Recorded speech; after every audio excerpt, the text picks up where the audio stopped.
Rolling with the triple C, I'ma make him bend the knee. Rolling with the triple C, don't really count the heat. You don't have that leverage to really know. Like you're on somebody else's schedule. And I don't like it. And I hate it. But that's the same reason why I'm going to get this strap back. So Dana White just announced, man, Dana White over here just breaking the news. He's becoming better than damn TMZ, ladies and gentlemen. He just announced the fight of Plessis versus Sean Strickland in January. We're talking about Ilia Topuria versus Volkanovski in February. And then not least, we have Chito Vera versus Sean O'Malley. Talk about a start of the damn new year. Dana, you're going out. You're taking the gloves off. You're going BKFC, man. You're taking the gloves off, man. Wow. Where do I start from here? Let's start it off. Let's go chronological order since they're all so damn good. Sean Strickland versus Plessis. I mean, people who saw this stuff coming, honestly, for the longest, I felt like they were going to just shelf a guy like Sean Strickland. I mean, not Sean Strickland. They were gonna shelf this. This is my opinion. I thought they were gonna go ahead and shelf a dude like Plessis. Why do I say that? It's because when the UFC had it banging with Israel Adesanya and Plessis back when they're supposed to fight, and when a fighter doesn't decline, you know what that does? That angers the boss. They don't want that. They want somebody that's willing and that's willing to kill. It ended up changing their plans to the point that Sean Strickland came in. Sean Strickland came in and he ended up upsetting the world. Did anybody see that coming? No. Was that wrong? Yes. Sean Strickland did a good job of pretty much putting the pressure, taking away Israel Adesanya's leg kicks.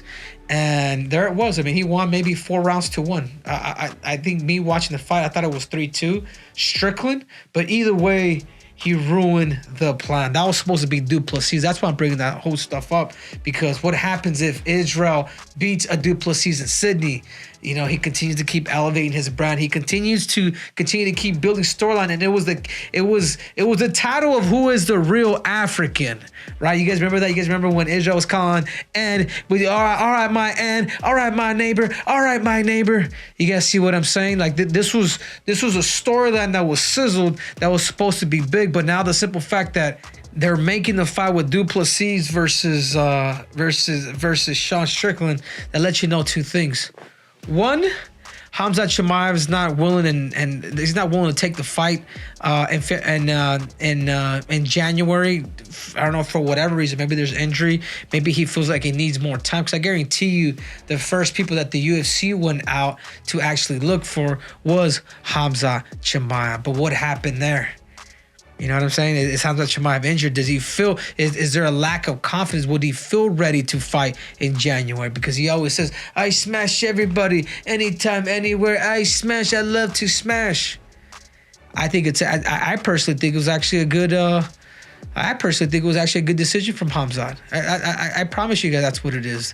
They did not, but they also know. And then 2, they also know that Volkanovski more likely is not going to be ready. So that's why they said, hey, we have to save this Canada event. So for that reason, we're just going to go ahead and take our chances with Plessis. There's another thing that could happen too. Let's say for whatever reason, Plessis ends up beating a Sean Strickland.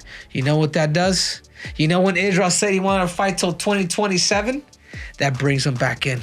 And I tell you what, guys, stylistically, what Plessis was able to do to a guy like Whitaker, yeah, he's not the fanciest. Yeah, he's not the he's not the smoothest fighter, but when you're able to do that to a guy like Robert Whitaker, in my opinion, with Robert Whitaker, if he stacks on the weight right, I can see him becoming a double champion. That's the level that I literally have him. But what he was able to do to a guy like Robert Whitaker, that just lets you know, man, he's a gamer. He is a gamer and a half. I personally think that there's a storyline now here. Let's say for whatever reason, let's say Plessis, because I do have Plessis as a favor in that fight. Plessis beats a guy like Sean Strickland, puts the brakes on a guy like Sean Strickland. You know what that does, ladies and gentlemen? Hey, Dana, I think I'm ready to fight again. Yep. Oh, Israel Adesanya. Okay, we will schedule it. Maybe UFC 300. So now let's hear your thoughts about February Volkanovski versus Ilia Topuria. Yep. Ooh, that's good because you know what? There's a person that does need time. That's Volk, but there's actually two people that really do need time, and that's actually Ilia Topuria because Ilia Topuria still needs to learn how to check those leg kicks. I mean, when I did the fight feedback here, he was like 17 and 17 per leg kicks with Josh Emmett. What does that tell you? If I'm Volkanovski and I'm able to touch his legs every single time because he's very hand heavy, even though he has that bun where he can literally punch your lights out, I would make him fight his B side. So there's one thing that I will say, that this is a good thing for both fighters. You know, so more likely this card was supposed to take place in Phoenix in February, but who knows? They might push it to March. But that being said, I think it's good for Ilia, and it's actually good for Volkanovski. You know, because Volkanovski, the more time that you take, the more time that you have, the more time that you're able to kind of allow and let that mind heal. Even though I still think you need 6 months from experience of being concussed and from experience of taking that. It's not like he like knocked you out cold. It's like he knocked you out. You're still up. You know what I mean? Like you went out, but you went out like in pieces. That's not a knockout. That's called a damn concussion. Now, when you get knocked the hell out, when you're cold, Kamaru Usman, the way that he went out, the way Francis Ngannou knocks people out, that's actually almost better. You know, I know it sounds weird to a lot of you people, but that being said, Volkanovski wants to step in. Volkanovski, I think he may even want to, knowing Volkanovski, the technical guy, the tactical guy that we've had in the past, and to try to keep it on his feet, and he may want to surprise Ilia Topuria and put him to his back. You know, what is it that Ilia Topuria needs to do to really become victorious in that fight? Take his space. Don't react to Alexander Volkanovski's feints. Go back and rewatch his fight with Islam. Islam, this time, he was just there. Volkanovski would fake, he would stay. He would come in and boom, boom, boom. He was thrown as the bigger man. It's exciting because, you know, January we're going to Canada. February it's supposed to be in Phoenix. But then now we move on to March. And who do we got for March, Matthew? Got Sean O'Malley versus Chito Vera. Yeah. Sean O'Malley versus Chito Vera in March. Have no idea where it's going to be at. People were talking about maybe Miami in March. But remember, guys, you have a couple guys that are from Phoenix. Myself and Sean O'Malley. I mean, what are they going to do? I mean, if I'm in the UFC's position and I really want to sell these tickets and I really want to kind of build that community in this city, I do it here in Phoenix. So if they haven't made decisions yet, which I know there's been chirping about doing it in February in Phoenix, if they haven't done it yet, then we're looking like possibly March being here in the hometown of Phoenix. I still stick to my. I still stick to what I said before. Chito Vera beats him. Chito Vera beats him just based on endurance. There's another problematic thing that Sean is not accustomed to is taller guys. And I want to say Chito, it's not like Chito's a giant either, but he's about 5'8", 5'9", while Sean O'Malley is 5'11". I mean, when you start getting people at the same height, and they fought before, and one of them he's already been there. He's already seen him in the eyes. He's already seen him literally break. You could take him there again. If Chito Vera could really up his defense and be able to just keep your hands up, there's nothing that he could do to your legs. The only thing that he could really do, Chito, is right here, your face or your body. And what you could do to him, I think it's more practical the way I see it, because there's more to me in my eyes than what Chito could do to Sean, than what Sean could hurt a guy like Chito Vera. You know, because a guy like Sean O'Malley hasn't gone through the trenches, hasn't really gone through the who's who. Yeah, he's got a controversial one, which still I don't believe he beat Jan, and then he's got one that he happened to throw a right hand and he caught Aljamain Sterling. You know, was it an early stoppage? Yeah. Listen, I'm not here to complain. What I'm here to say is he hasn't been through the trenches against the really tough guys, and I do believe that Chito if he can do the same game plan that did his last fight and take out his legs, it'll be the exact same outcome. Because there's one thing that Sean does have, and go back and watch his fights. If he throws too much, he starts looking up the clock. When he gets hit to his legs, he starts to show he doesn't have a good he doesn't have a good threshold when it comes to demeanor and actually being hurt.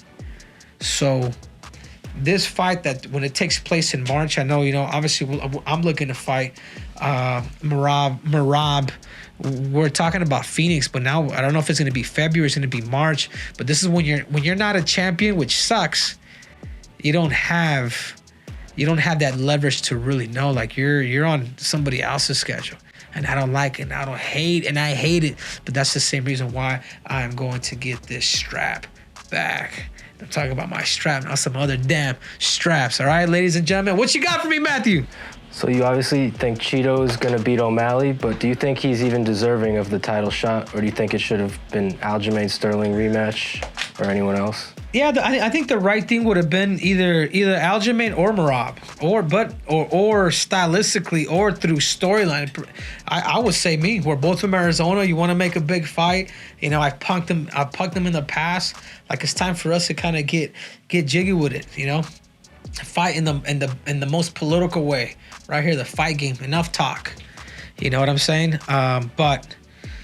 But yeah, I mean, I think that's what it is. But when you have that one L, I mean, Chito Vera, it's hard. Chito Vera is about to become champion, and that makes me sick. You know what I'm saying? Because he's not at that level. You guys saw what Corey Sandhagen did to him. Jose Aldo, who was already beat up and old and on his way out. Song Yadong, like a lot of these guys. I'm not saying. I mean, Chito is tough, but is he the guy I can say, hey, I'm the best in the world? No, man, you're getting that opportunity, and the only thing that I can say too is don't lose that opportunity, because that's the only opportunity. That's the only opportunity that you're actually going to get to beat a guy like Sean O'Malley. It is you versus Merab, the uncrowned champion fight. You obviously both are wrestlers. You think your guys' styles match up well with either O'Malley or Chito? Yeah, 100%. I think in particular, I think I like to have fun, man. I like to fight.